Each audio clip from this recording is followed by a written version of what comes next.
Today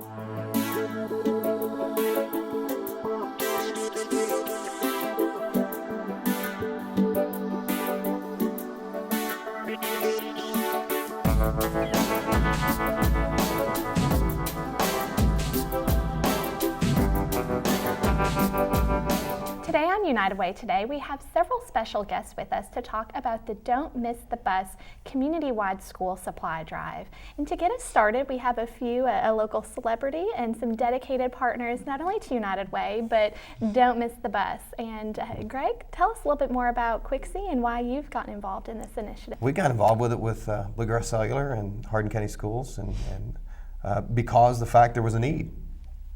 And then it's been something that we started small, and we wanted to, and we kept seeing the need grow and the need grow, and I eventually would like for this program not be needed at all, but we've been excited every year to see it grow, and this year I'm really excited because it's not just growing by a couple of steps. I mean, I think we've literally fell down the whole rung of steps and brought a lot more people on board, so it's exciting. Great. We have some wonderful partners too from iPay, who you all have been around Don't Miss the Bus for several years. So tell us about that. Yeah, I think this is our third year. We were trying to remember that this morning. We had an employee who brought this to our attention several years ago. And was very passionate about it. We have a committee that we're part of a corporation, Jack Henry Associates, and they are very big with community involvement. So we actually have a committee that we have about 10 or so employees that sit on and decide what activities we participate in every year. So this was brought to us, I think, 3 years ago, and we quickly got on board with this, and it's an easy thing to do. I think it's easy for our employees to participate. You're at the grocery store, you can pick up a pack of pencils or paper or whatever, and it's very easy to contribute to our boxes that we sit out there. So we found a great deal of success and excitement. And everybody loves to shop for school supplies, right? I mean, I remember when my kids were little going to shop for school supplies. There's always an exception. So, I think it's one that our employees it's been very easy for them to get behind. Do you hear any good stories from your employees about how they look forward to it? I mean, as she said, everybody loves shopping for school supplies. I know I do, and my daughter's only 19 months old. But we all love shopping for school supplies, so it's just one of those easy things. You walk in Target or Walmart or wherever you like to shop and pick up $8 or $10 worth of supplies, bring it in, drop it on a box, and you're done. It's probably the easiest community event that we do at iPay, and we do several throughout the year. We encourage our employees to drop off supplies, and their name gets put in a drawing, and we give away door prizes at the end of the month. That's one way that we can help boost morale in the workplace. So our employees really have a good time with it. Okay. Tell me more about how you have encouraged participation in your drive. Well, like Joy mentioned, we always try to give things back to our employees, right? Everybody likes to win something. So we do raffles for things. We tried one year, we weren't able to make it happen. We'll continue to try this, was to actually get a school bus to come sit out in our parking lot so that we could bring attention to it. We thought that would be something that would get the employees' attention. But we weren't successful in making that happen. But every year we talk about doing that. We put posters and signage everywhere. We have a receptionist at the front desk, Diana, that won't let people get by without contributing. So it helps. It helps to have people that are at the reception desk as employees come in to remind them to participate. And we have the boxes right there where the employees walk in, so they can see the exciting things people are bringing and kind of make them want to, participate with it as well. But with our iPay Cares Committee is what we call it, which is the Community Involvement Committee plus Employee Have Fun Committee. I mean, we're constantly talking to our employees about this event as well as others, United Way and other things that go along with that. So it's just a matter of constant communication with them to get them to remember when you're going to the grocery store, pick up something to bring in, and to get the excitement with them about it too. So, great. We've done some things like we do a parking raffle. We give away a parking space to 1 or 2 employees for donating to Don't Miss the Bus. Shorts and flip-flops. We do shorts and flip-flops for this summer. We sell passes to where the employees can come in and be completely comfortable at work, and who doesn't want to wear shorts and flip-flops to work? So that really helps, get their involvement and get their excitement. Having the boxes, like she said, sitting out in our reception area is a big deal because it is a constant reminder. You walk through there every day at least twice, on your way in and on your way out, sometimes on your way to lunch as well. So it is a reminder, hey, I'm going to pick up some stuff this weekend.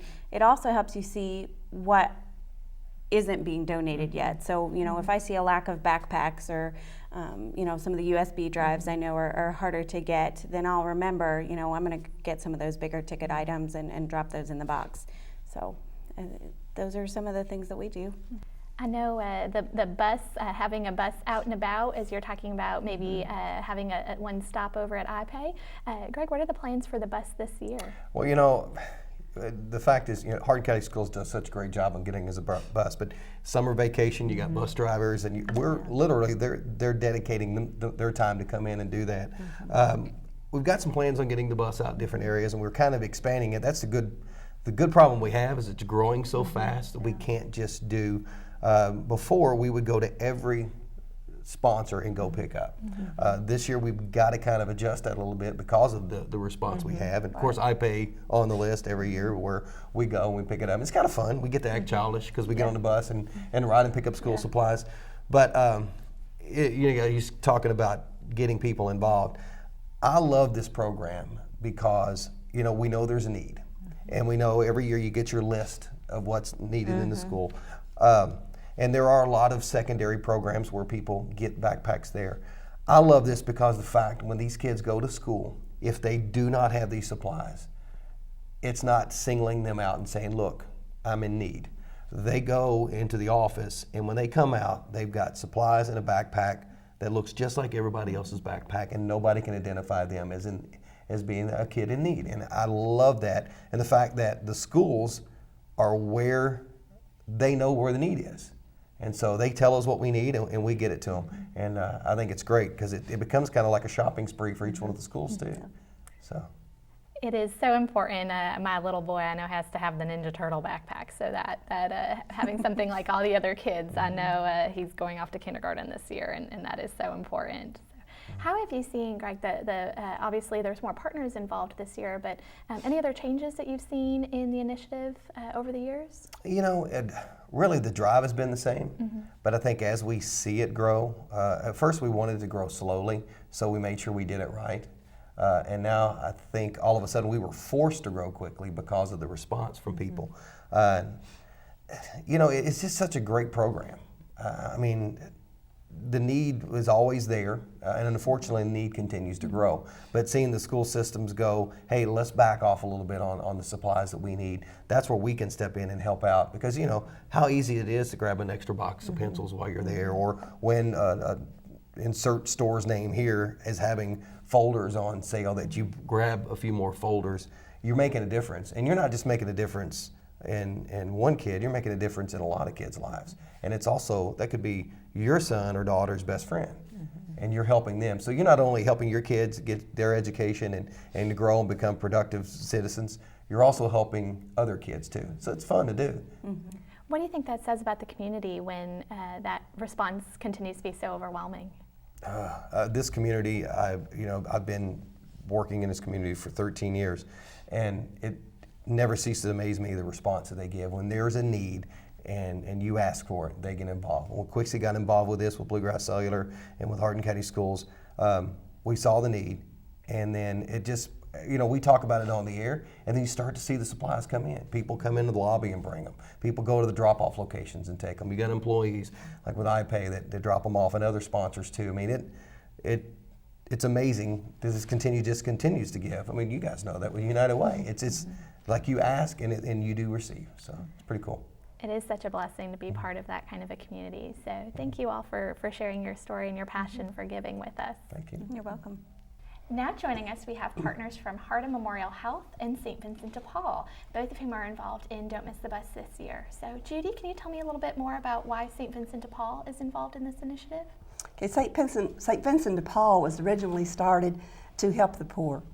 And Ruby Payne, who is an outstanding authority on moving people out of poverty, has said that there's 3 ways that people can be moved out of poverty. The number 1 way is education. So this is very, very important. We not only want to help the people in poverty, but we want to help them to move out of poverty. And how does Don't Miss the Bus help with that educational? Well, if a child goes, I'm a retired teacher, and if a child goes to school and they don't have the school supplies, they're not going to be very happy there.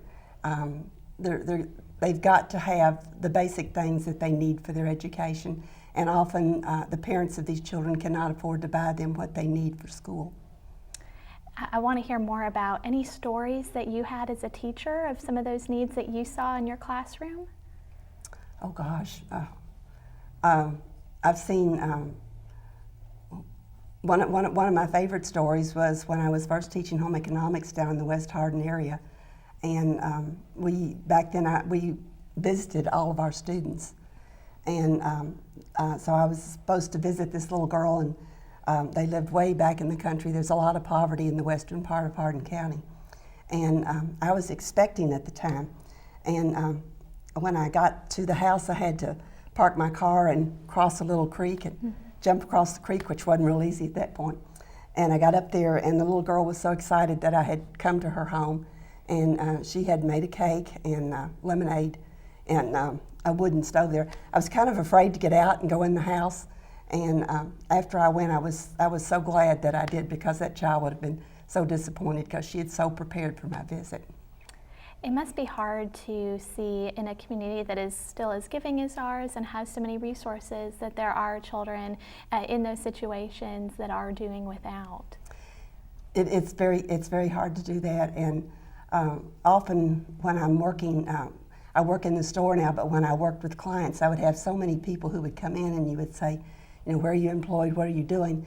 And they'll say, well, I'm waiting on disability. And I tried to tell those people that when you get disability, you are enabling yourself to a life of poverty, and to try to have them have more respect for themselves and know that there are jobs out there that they can do. Right now there's a lot of training in IT, information technology. Most people, even though they have disabilities, can do stuff on the computer. So this education is the key to getting these people out of poverty. And keeping people engaged and active in the workforce, health is such an important component of that. So really great. I'm sure our viewers would love to hear about how maybe people don't think school supplies, and why a great company like Hardin Memorial will be involved in Don't Miss the Bus. So. Well, actually, Megan, it was you gave us the idea. We have what's called our leadership development team, and it's all the managers in the hospital. And once a year, we have 4 different times a year that we all get together and do different things. But once a year, we do what's called a walk in the shoes. And we'll go from different departments as a manager than you're normally in, and work side by side with a staff member learning their job. So as a team, we decided, what can we do to help the community? So we thought, well, it's a walk in the day in the shoes. Let's donate shoes. So I got on the phone, called United Way. That's when I was introduced to you. I'd worked with Chris in the past and then met you, and you said, well, we've got this, not sure that it's really going to work out, giving shoes, but won't you come down and listen to it? So myself and Tammy, she's part of our team, went and listened and talked to a lady with the Hardin County Schools, Janae, sorry, and she said, yes, that resource of shoes would be very helpful to go to all the different schools. So at this point, we've already collected 77 pair of shoes and quite a bit of money that we're going to be donating. But we're really excited to be on board with this program. Wonderful. Tammy, what about this gets you excited? Well, anytime you can help the kids in our community, it's just a blessing to be able to do that if you can. They are our future, and we are here to help them grow and become successful members of our community. And Hardin Memorial Health wants to do anything they can to help our community.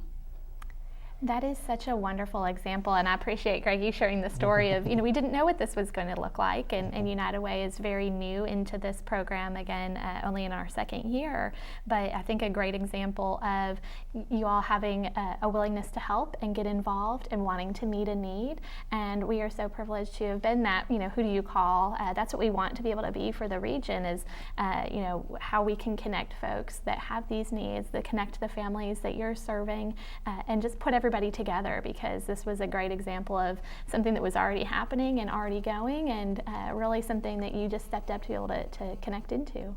Oh, we've worked with United Way, with your predecessor, Chris, like I said, at different times. We'd helped with the domestic home, and we spent about 1,000 hours, man-hours, working over there. And so we knew with United Way that you'd be able to find some place that we could fit in that. Yes, that was a tremendous, I think we had actually one of your great team members, Terry Henry, some footage of him driving a tractor Yes. at that Springhaven renovation day that happened for your leadership team. That was in our campaign video, and that was one of the things that we heard most, some great feedback about, was seeing folks out working, getting their hands dirty, riding on tractors, and that was the great team at HMH. By helping the community, it's also fitting into our mission and vision at the hospital. What is it about children that is especially important for your work at the hospital? Well, educating the kids. We're one of the highest employed companies in the county.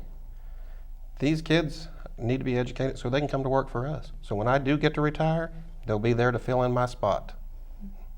That's what we really want to, and why part of our focus has shifted. Yes, we have to continue to meet basic needs and help people where they can't get a job if they don't have a roof over their head or if they don't have food on the table, but that it is so important that we also have that more preventative approach, because one of the things that we hear from employers all the time is that we have jobs available and we just can't find the quality candidates that we need, and we believe the community is capable of more than that, and I think, Judy, some of the things that you were sharing, how we encourage folks to provide, step up to those opportunities that many are available, and how we can connect folks with the things that they can do to be able to help their families.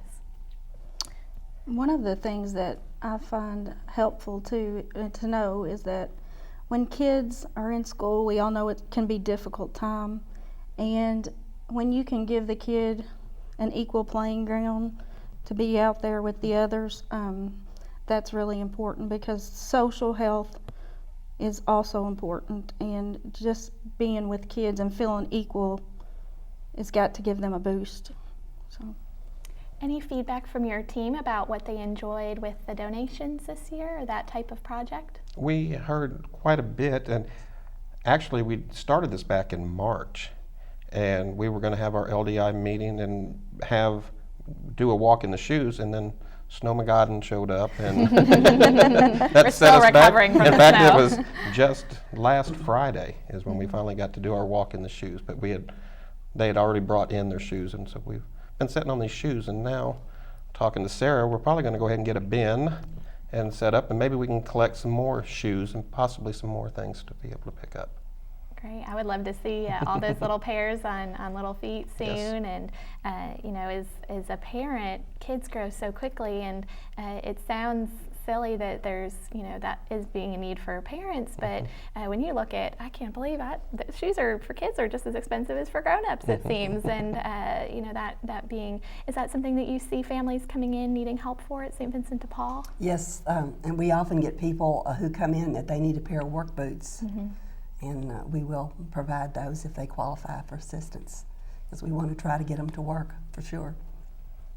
So starting them early so then we can move them into the workforce, and hopefully then you will never have to help, and that's what we really want, is to be able to put ourselves out of business. So that is our hope, and we appreciate the things that both St. Vincent de Paul does, and HMH being one of our main partners year after year, just never ceases to amaze us with your creativity and how you go about meeting so many different needs. So thank you for your involvement. Thank you. Thank you.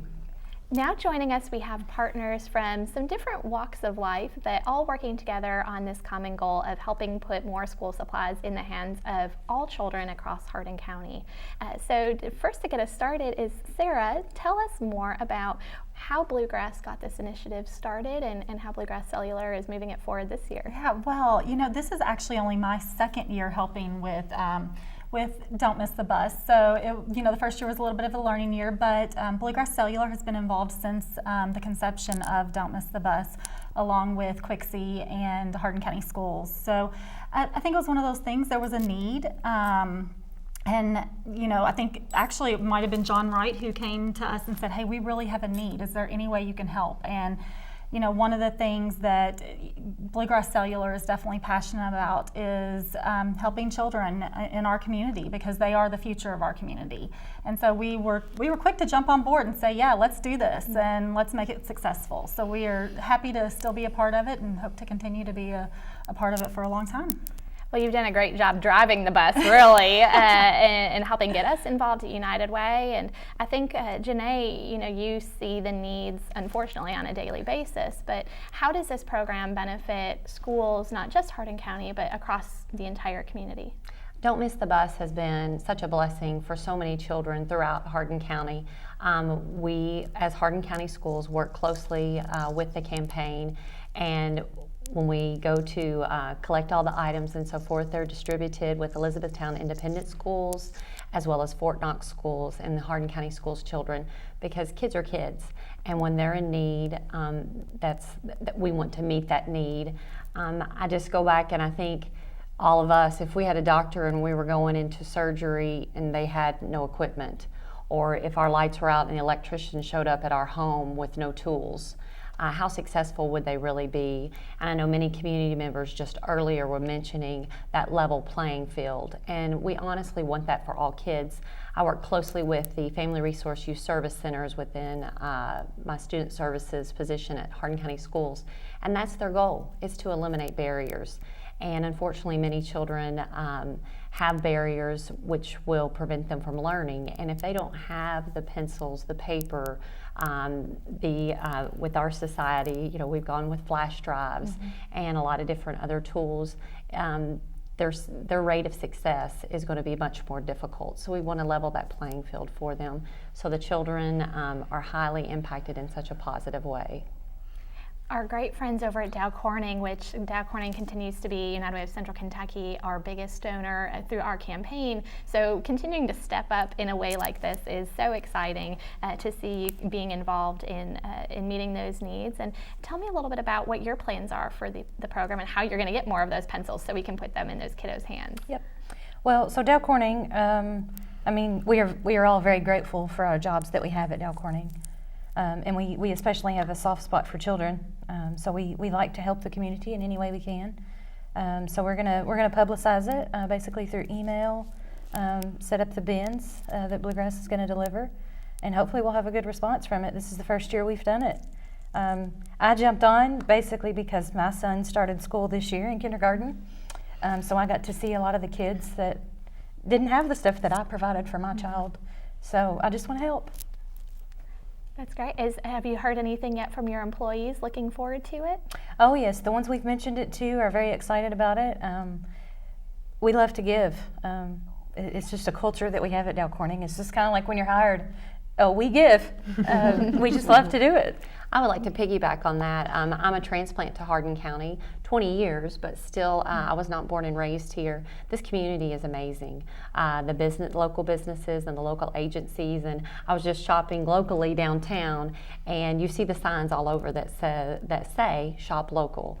The most wonderful part, though, is with United Way's partnership throughout this community, not just shop local has become a big, but invest local. And that's what Don't Miss the Bus campaign has really shown. It's just a partnership where lots of different agencies come together. They're really honoring those donor dollars to eliminate duplication. We do that also as we work with another group, similar partners, as we do at the holidays. We have the Hardin County Christmas and we assist children at that time. But Don't Miss the Bus has really taken that paradigm shift to where we're trying to join hands. If anyone else wants to join on, please call us because that way those donor dollars are honored and it's helping more children.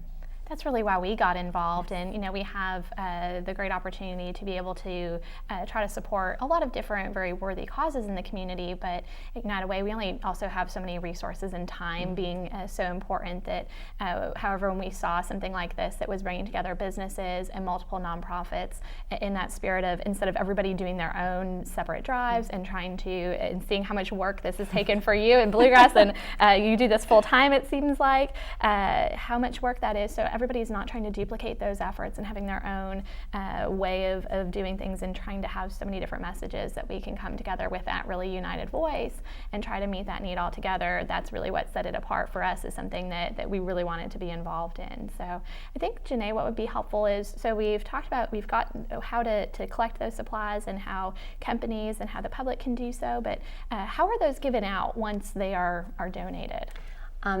We're embarking upon an exciting season. A lot of people are like, so summer's here, I guess it's time to rest.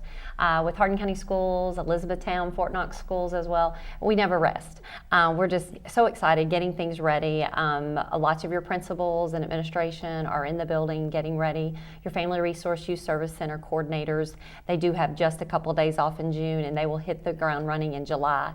So at your open houses, if there are parents or if there are families that are in need, they can go ahead and visit the Family Resource Youth Service Center coordinator and share that they have a need. That way, that child gets to walk in that very first day of school with his or her backpack on, filled, ready to go, just like all the other kids. And that's what we want, is for every kid to feel important, and they are just as important as each one that walks our hallways. So contact your Family Resource Youth Service Center. You can even call them this summer if you wanted to come into the center, if you have transportation, or we can do home visits and we can bring the backpack out of whatever supplies the children are going to need. But just contact your local school where your child attends. We're ready to go. We're ready to help. You all are superheroes, and it never ceases to amaze me, because our work at United Way never stops, and there's always things that we're reaching out to the schools for. And there's usually in my mind, I'm thinking, oh, I shouldn't ask or shouldn't try emailing this teacher. You all are should be on vacation, and I get immediate responses. You all call back so quickly. I don't know that you don't ever stop, and I see that firsthand. And we're really lucky that your dedication is helping our children, and just so grateful for that support.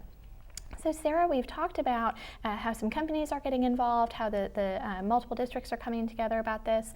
How can the public contribute if this is something that they want to be able to chip in and help with? Oh, sure, definitely. We will have multiple drop-off locations throughout the county. I think right now we have approximately 20 drop-off locations. Wow. And I just brought someone on board yesterday. So, like Janae said, if anybody is interested in becoming one of those, let us know. We'll have flyers going out. If you go to the Bluegrass Cellular website, there's a list of all the drop-off locations, and I think we'll have those available on here later as well. So bring your supplies. There'll be bins and signage where you'll be able to place those. And then we will be collecting beginning July 1st through July 24th. So the entire month of July, as you're picking up your kids' school supplies, just grab a couple extra and go to a drop-off location. We'll take them at United Way. Yeah. We might not have our bins as full as they will at Shirley Dow Corning or HMH or some of our other great partners, but any of these locations I know would love to see folks coming in and contributing, no matter if you work in a place that's doing a drive or if you just want to come in and contribute. Yeah, or even if your place of business just wants to do an internal drive. I believe that's what you guys are doing. Yep. So just their internal employees, whereas like you said, we'll have bins out at our Bluegrass Cellular locations in Radcliffe and E-Town. So anybody can come in there and drop off some supplies, and we have several companies doing that. Well, I can't wait to actually ride the bus this year and get to see the collection and all these things get to come together. So thank you for the leadership that Bluegrass has provided and the great partnership that we know is going to make this successful. Well, definitely. We couldn't imagine doing it without all of our partners, and it's been such an amazing thing to watch it grow just in 1 year. Like Greg said earlier, I mean, it has grown by leaps and bounds, I feel like, this year. I think we had 12 or 13 drop-off locations last year, Janae, does that sound right? And like I said, we have 20 drop-off locations and about 6 or 7 partner sponsors that are doing internal drives for us. So already thinking about next year. Yeah. Thank you all, we appreciate it. Thank you. Thank you. If you have questions about this program or any other United Way initiatives, feel free to call our office at 270-737-6608. You can also find out more information about Don't Miss the Bus at unitedwayck.org. Thank you for joining us on United Way today. We look forward to seeing you next time.